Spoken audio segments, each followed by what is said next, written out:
Hey, what's up, ladies and gentlemen? Happy Saturday morning. We have another pocket change market report to talk about for today.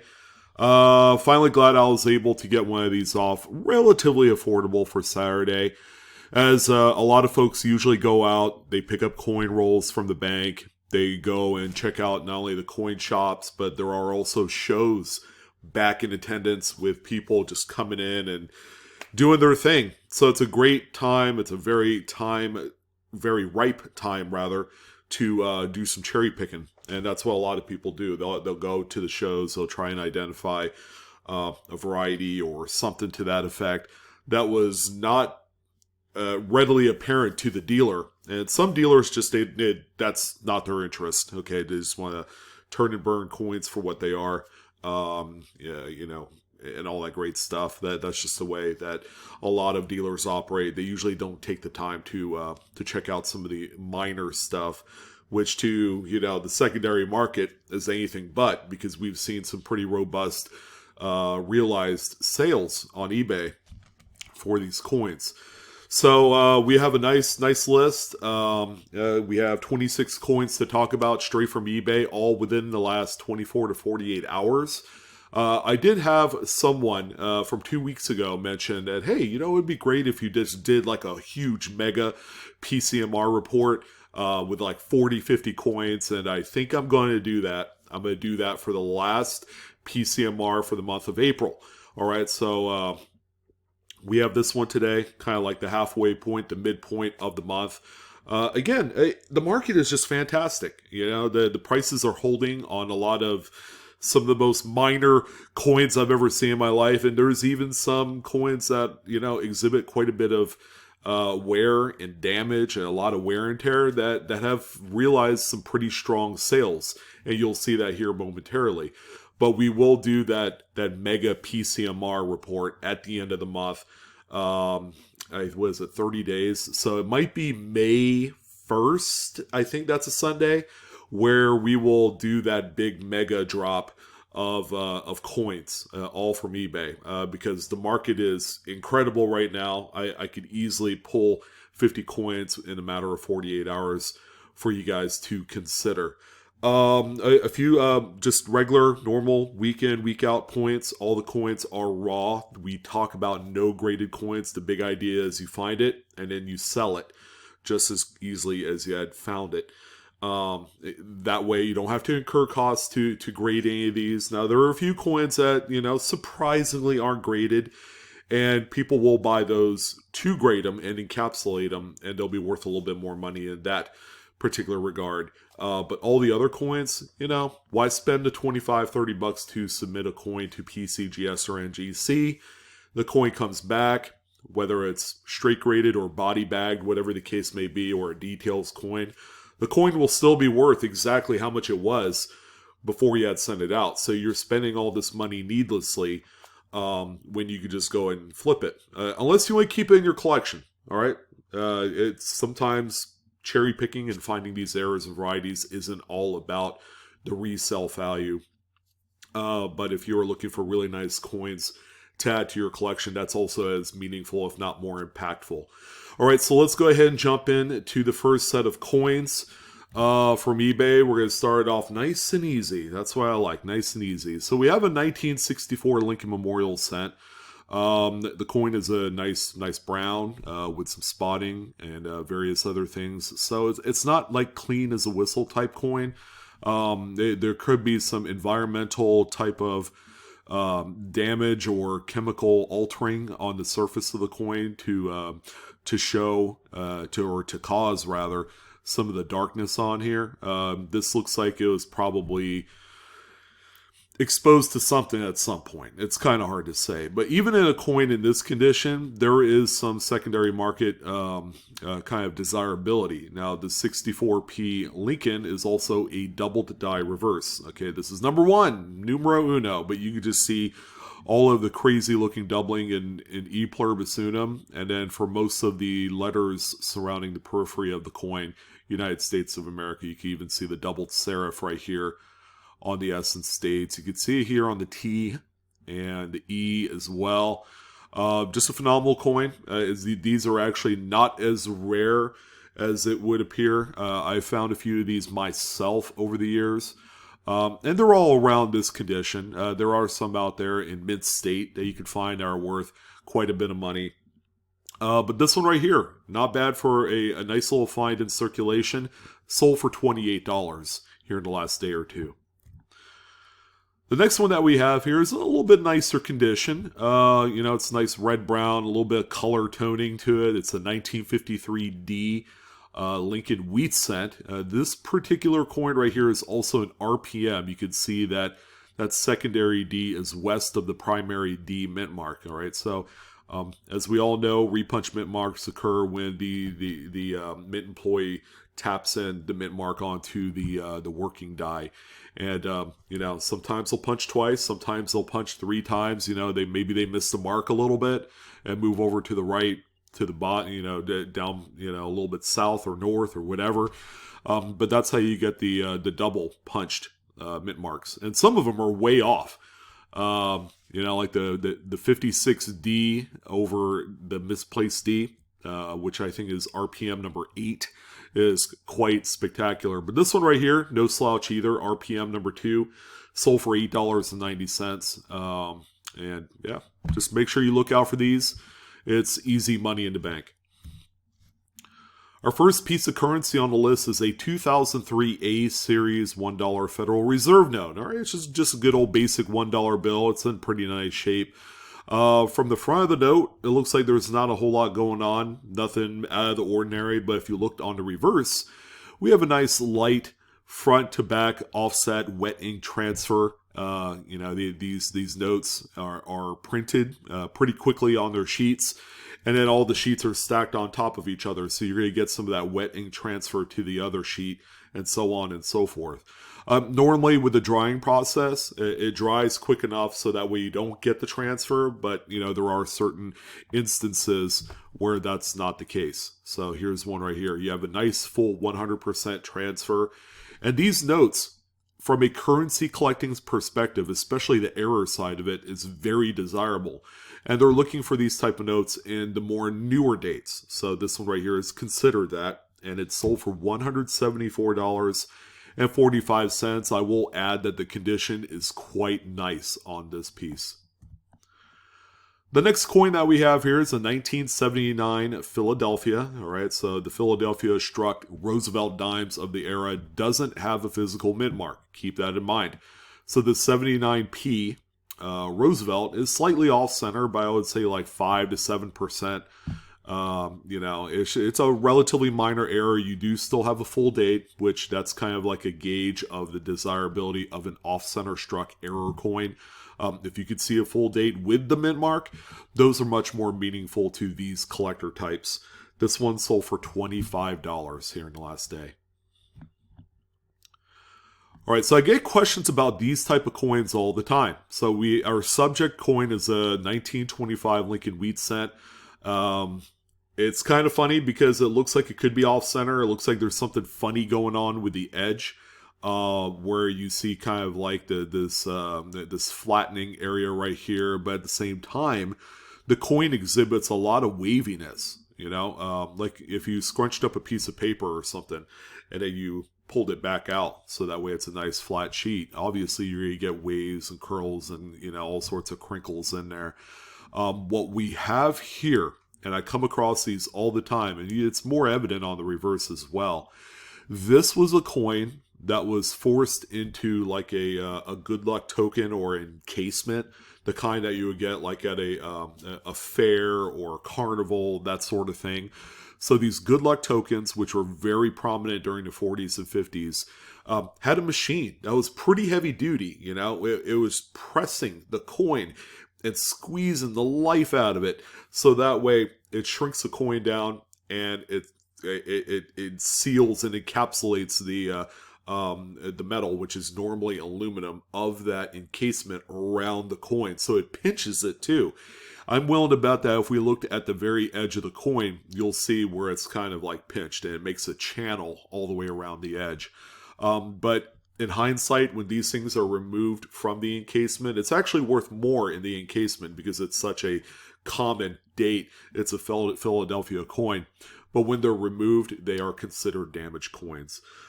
This one sold for a staggering amount of money, $34.94.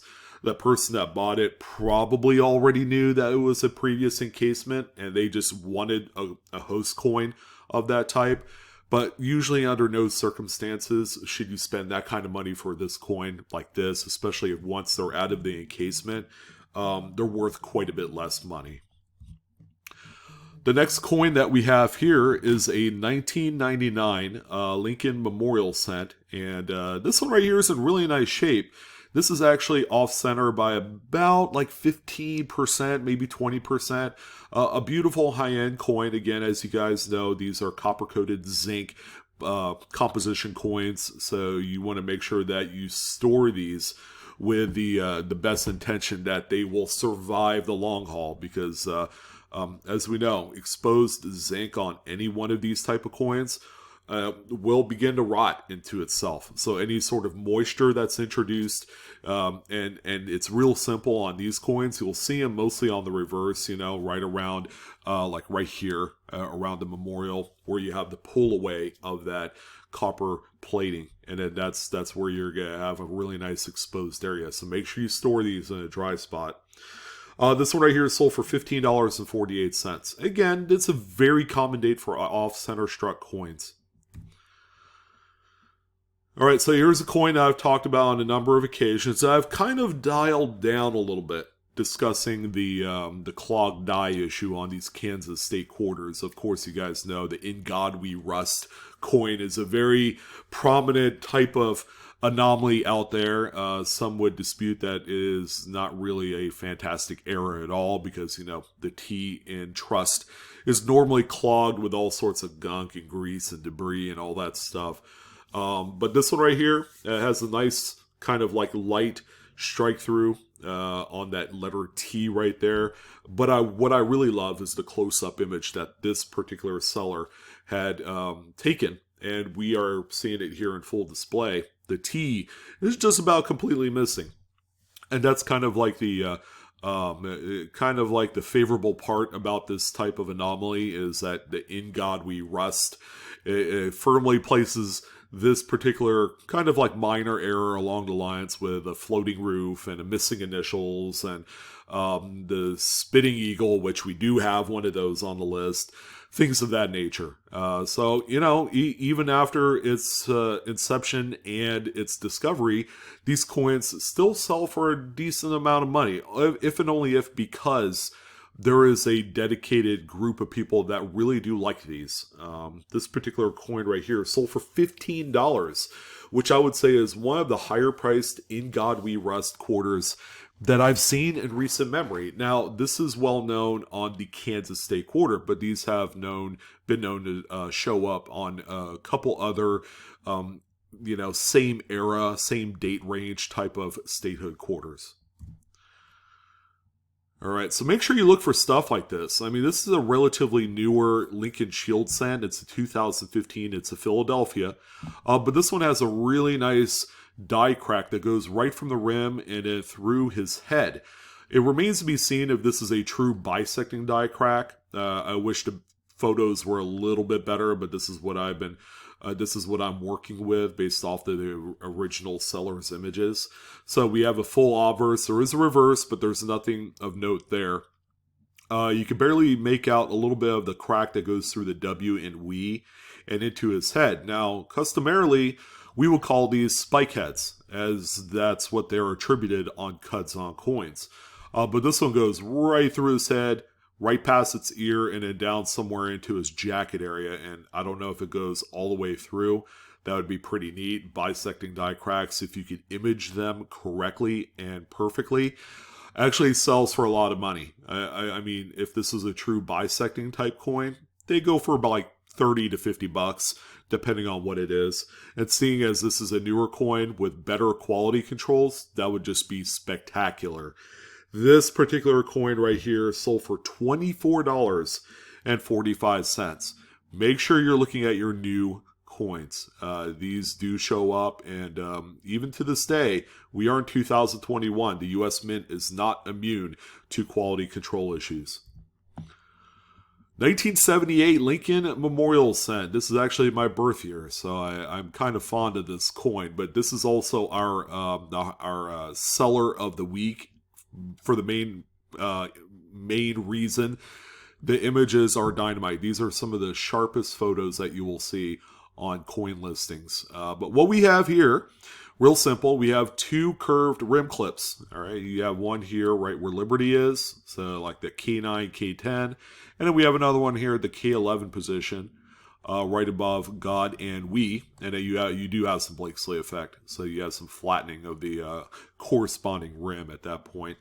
But this one was sold by seller Magic Fan 007, which I think he is a part of a few forum chat pages, like Coin Community or Coin Talk or one of those two. But the guy has been around the business quite a while. His stuff is straight up legit. And again, these are some spectacular photos. The lighting is second to none. And, this is how you do it. And this is how you, showcase a lot of the features of the coins. This one right here is sold for $13.50, which is really, as of late, is incredibly above market for this type of coin. 2007, George Washington. This is a presidential dollar. Of course, this is the first release of the dollar coin series of this quite long and uninspiring series. There's a lot of these that are still out there that nobody really pays any attention to. But this one right here, of course, we have the missing edge lettering. It's a very common error type on this coin, most specifically George Washington, because it is the first coin, kind of like the beta test coin, I suppose, of the whole series. But there are specific presidents within these series that if you found an MEL coin, they're worth a lot of money. Now, this one right here is on the minor side. The condition is quite nice. It's probably more like a mid-state 63 or thereabouts. This one right here sold for $26.25. These have plummeted down to as low as like $5 to $10, but they have kind of made this resurgence in value, and we're beginning to see that with this coin right here. So we have a 2-coin lot offered up and subsequently sold. Again, we have two of the most common dates of off-center struck coins. We have a 99 and we have a 2000. They're all off-center by about 15 to 20%. They're both relatively comparable. The reverse of the coin looks pretty nice. These are two quite decent mid-state examples, full red. There's not a whole lot, I would say, that would detract at all. Again, but we are talking about two of the most common dates for off-center struck coinage. This lot here sold for $42.79, which seems like it's a little bit above market for what it is, but nothing is typical with this market right now. Everything is just selling for a strong price. All right, so this one right here is different, I will say. And the seller had sold this coin. It's a 1980 Philadelphia Washington quarter as a change strike. Now, I do know a few things about change strikes, but actually, it can be a little bit of a confusing topic to talk about, because this coin looks like it's just off center, right? Like 55-60% off center, and it's got scratches, so obviously it's been damaged. But what exactly is a change strike? And that's why I thought to myself, well, we need to know more about it. So what I did was I brought up errorreference.com. This is one of the big, I will say that, just the big website for error coins. So if you want to know what an off-center struck coin is, or any sort of variance thereof, you could go on here. But I had brought up change strikes on errorref.com. And this is the definition right here. I'll let you guys read it. And, essentially you have two coins that are not quite overlapping, that are in the striking chamber, and they're like, they were struck right next to each other. So you had the metal flow kind of like clash into each other. So the two coins, the metal flow, made the coins connect at some point. And, you're going to have an irregular edge on the two spots where they had made contact. And there is examples here. So here's one right here. You had a coin that made contact and had kind of like made a corresponding, matching type of shape along this edge right here. And then the same goes for this here. All right, so you have a very irregular edge on the off-center struck portion of it. And I just don't see it on this example right here. I mean, you have a really nice round circular edge. I mean, it could possibly be that. The chain strike argument is, I would say, a little bit of a stretch. I mean, you do have a little bit of an irregularity right here. But is that really enough to say for sure that that is what this is? So this one kind of is up for debate, for interpretation of what it is. It could be.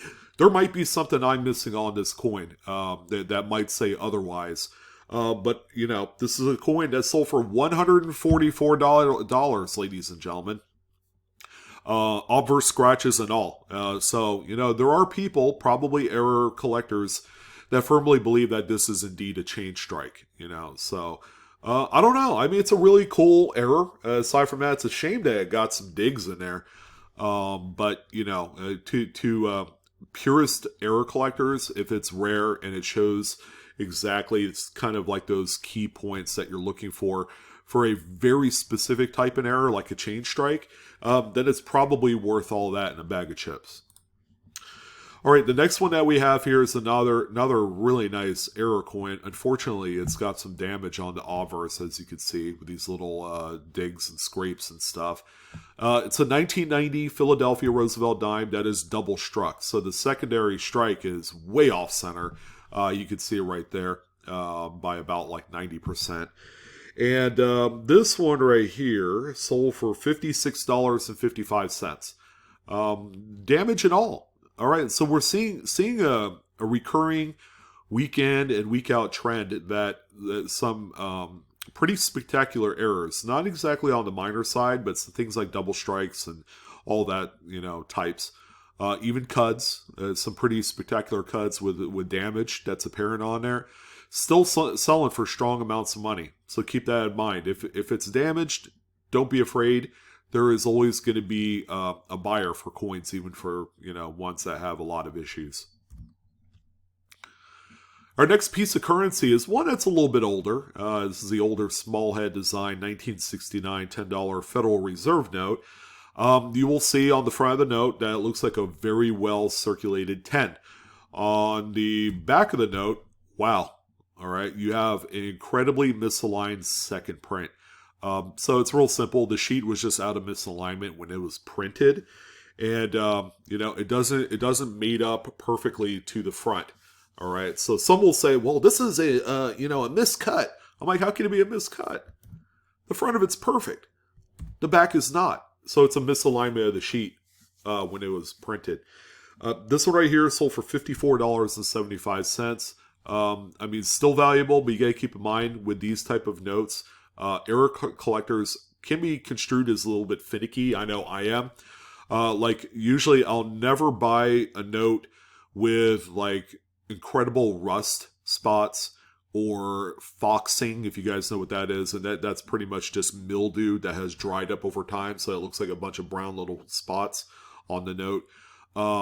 Tattered edges, like the margins, that are a little rough and ragged. Things like that. So even myself, I understand the currency market is a little bit different, especially with notes that you're trying to buy, that there's quite a bit of a market for them, and there's still a lot of supply. You don't want to settle for a specific type of note when there's another one that looks 10 times better. And that's what we have here. This is a note that in unk condition probably could have sold for maybe $100 to $150. All right, so here's that spitting eagle that we was talking about earlier, 1966 Washington. Keep in mind, these do exist on a number of different quarters throughout the series. And what it really is this line right here that comes off of the eagle beak. All right, and that's how it got its namesake, the spinning quarter. When in reality, what it is it's a remnant of a die clash. All right, so it's a clashing of Washington on the reverse die. And here are a couple close-ups. You can see that line right there. It looks like it appears that this is a very light, if not probably ill-mannered attempt to clean up this area. But you can also see clashing right here. See this line right here. And you can even see a little bit in the wing, which is a quite common spot over here, and then even here. So this is like the back of Washington's head on the clash. Pretty cool coin. It's sold for $6.50. It's relatively minor. These are quite common, and you would be hard pressed not to find some. Like, let's say if you had $100 face of quarters, more than likely you will find one or two of these in there. All right, so here's the coin of the day, a 2000p sack dollar. And just take a look at this thing. This poor coin has been through everything. That, you know, the kitchen sink probably hasn't quite gotten to it yet. But man, this thing is really rough. But here's what's going to blow your mind. This coin sold for $103.45 with good reason. And I have seen and reported coins of similar kind of condition, maybe not this one where you have like little digs and scratches. It looked like this thing was in a parking lot one time. But other coins with like gnarly stains and just like over circulation and all that stuff of this same variety have all sold for in excess of like $90 to $100. So is this kind of like the new normal? I guess it is, because that's the market for this type of coin. But what we have here is indeed the Wounded Eagle variety. This is the FS 901. And then you have a couple of really prominent die gouges here going through the breast of the eagle and into the wing. All right, so this is a really low-end example. Man, much kudos in the world to this individual that found this coin, because this thing could have been lost forever. You know, I'm sure a lot of people have overlooked this over the years, and it shows. The condition of this thing is inexplicably bad, and it still managed to pull in a C note. So well done.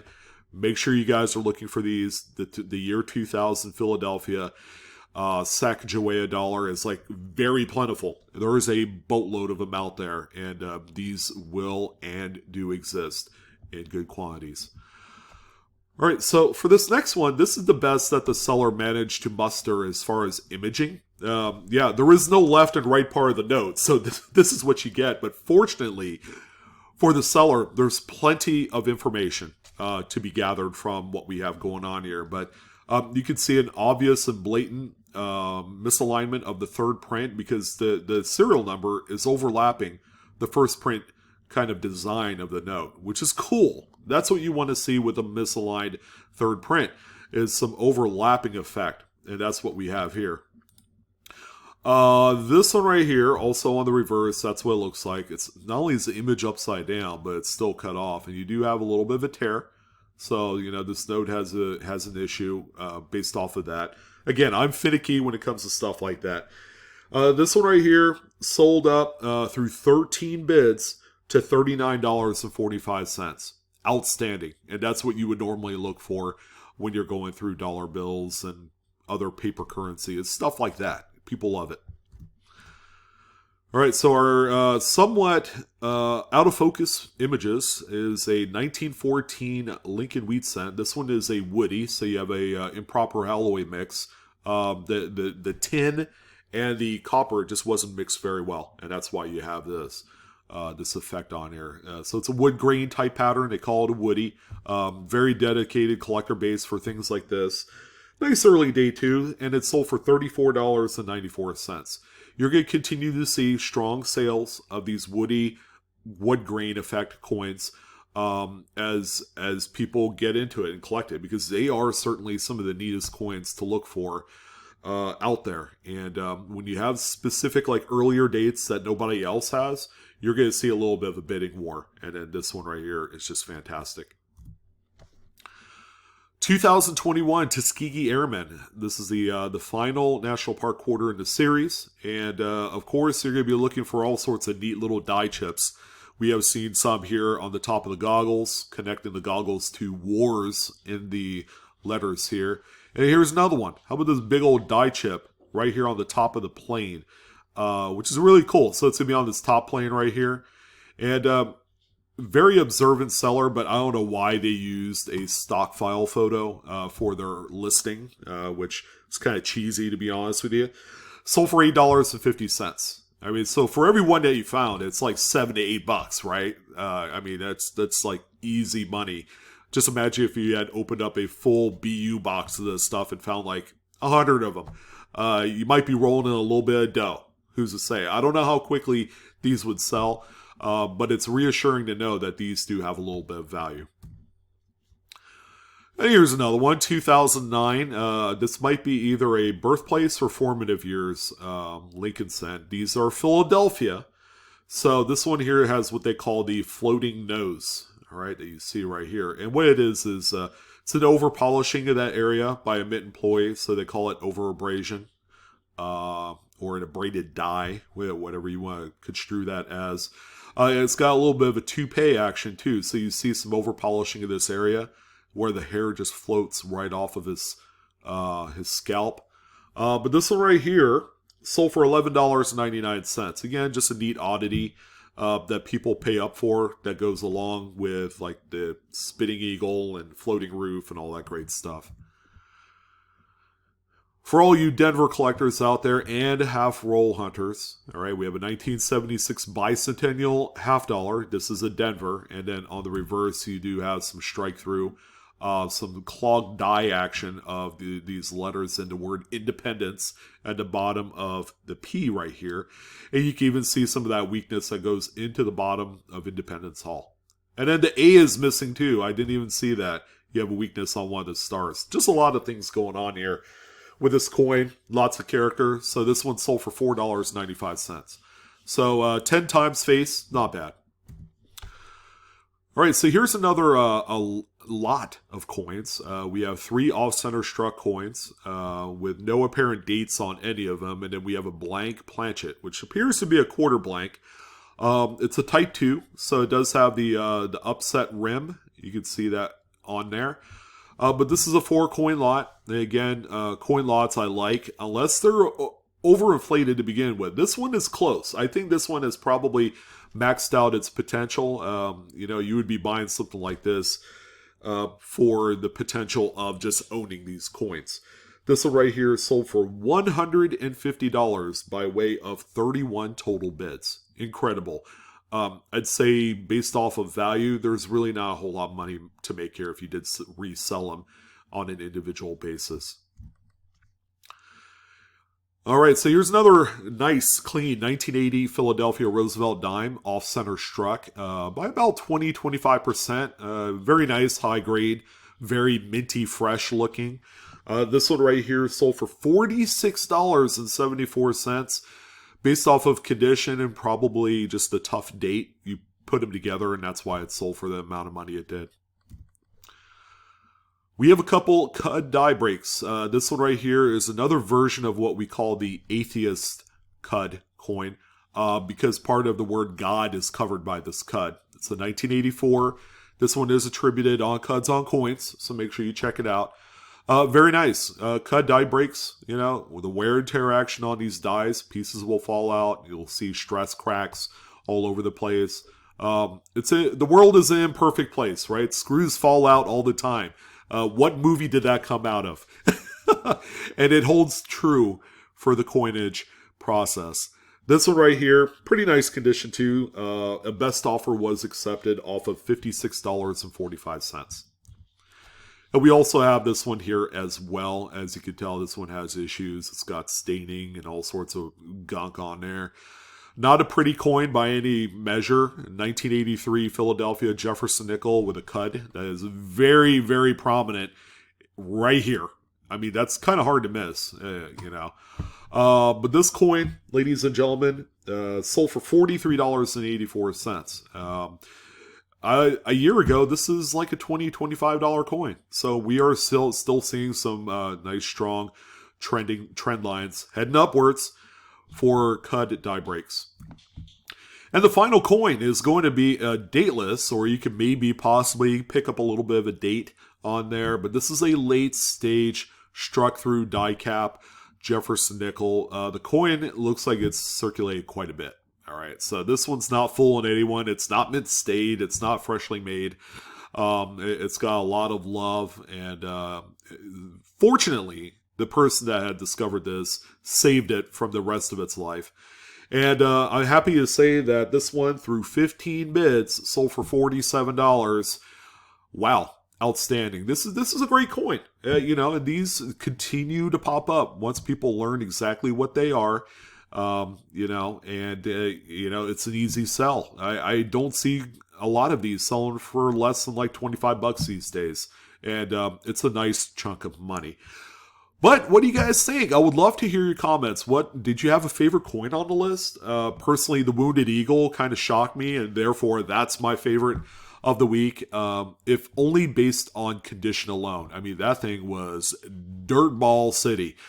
But there you go. That's the market as a whole. It's a small sample size. There were tons of other coins that sold. A lot of graded stuff as well. But that's going to go ahead and do it. I wish you guys nothing but success and luck in all of your hunting endeavors this weekend and for the foreseeable future. I'm your host, Sean, with Blue Ridge Silverhound. Don't forget to like, share, subscribe, hit that bell for instant notification.